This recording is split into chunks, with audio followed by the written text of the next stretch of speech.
Paper leak अब डिग्रियां बांटने का सबसे भरोसेमंद और ग्लोबल कोर्स बन चुका है, जिसका सिलेबस भारत से लेकर नेपाल तक एक ही पढ़ाया जा रहा है। नमस्कार, मेरा नाम है आयुषी गौड़ और आप देख रहे हैं फोर्थ पॉइंट न्यूज।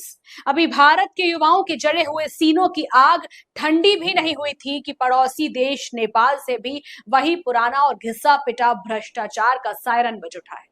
जी हाँ, जिस नीट और भर्ती परीक्षाओं के विज्ञापनों ने भारत के नौजवानों को सड़कों पर लाठियां खाने और आंसू गैस के गोले फेंकने पर मजबूर किया था, अब ठीक वैसी ही स्क्रिप्ट नेपाल में भी दोहराई जा रही है।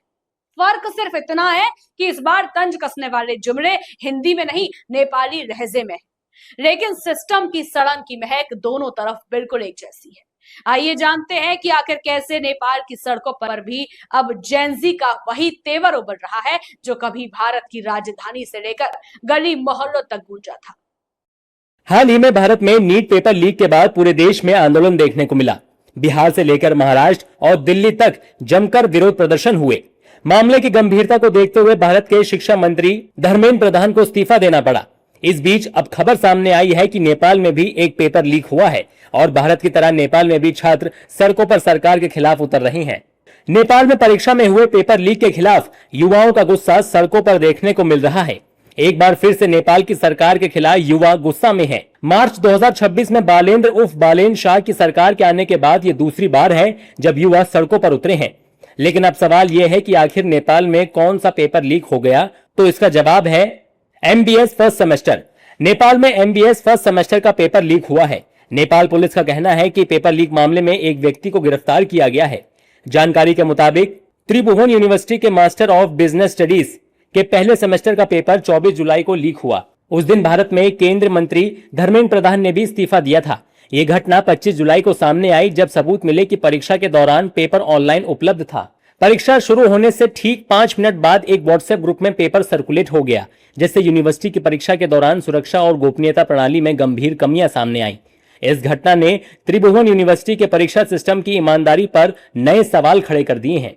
शिक्षा मंत्री सस्मित पोखरेल ने कहा कि शनिवार को लीक की जानकारी मिलने के बाद मंत्रालय ने गृह मंत्रालय के साथ कोऑर्डिनेट किया और इंस्पेक्टर जनरल ऑफ पुलिस दान बहादुर कार्की को जांच में तेजी लाने का निर्देश दिया। शिक्षा मंत्री पोखरेल ने पत्रकारों से कहा, हमने मैसेज के स्क्रीनशॉट साइबर ब्यूरो को भेज दिए हैं। पुलिस आगे की जांच कर रही है और वे डिटेल में जानकारी देंगे। शुरुआती जांच से पता चला है कि पेपर लीक त्रिभुवन यूनिवर्सिटी के किसी कर्मचारी के बजाय एक शिक्षक ने किया था। बता दें, नेपाल में सितंबर 2025 में जो जेनजी आंदोलन हुए थे उसमें भ्रष्टाचार और बेरोजगारी अहम मुद्दों में से एक था। नेपाल के प्रधानमंत्री बालेन शाह ने युवाओं को भरोसा दिलाया था कि उनकी सरकार आने के बाद इन सभी मुद्दों का समाधान निकाला जाएगा। हालांकि लगभग 5 महीने के भीतर ही बालेन सरकार के खिलाफ लोगों का असंतोष दिखने लगा है। सवाल ये नहीं है कि नेपाल में पेपर लीक हुआ है या भारत में। असली सवाल यह है कि क्या दोनों देशों के हुक्मरानों के कानों तक इन युवाओं की दहाड़ पहुंचेगी या फिर ये डिग्रियां भी कबाड़ के भाव ही बिकेंगी। भारत के शिक्षा मंत्री को तो इस आग की तपिश में अपनी कुर्सी गंवानी पड़ी, लेकिन क्या नेपाल का सिस्टम भी इस युवा आक्रोश के आगे घुटने टेकेगा या फिर हर बार की तरह जांच कमेटी बनाकर फाइलों को धूल फेंकने के लिए छोड़ दिया जाएगा। एक बात तो साफ है, सोशल मीडिया की रील्स और मीम से निकलकर जब यह जेनजी पीढ़ी सीधे सड़कों पर उतरती है तो सिंहासन चाहे दिल्ली का हो या काठमांडू का, डोलना तो तय है। अब देखना यह होगा कि हुक्मरान इस जवानी के जोश को और कितना इम्तिहान देने के लिए मजबूर करेंगे।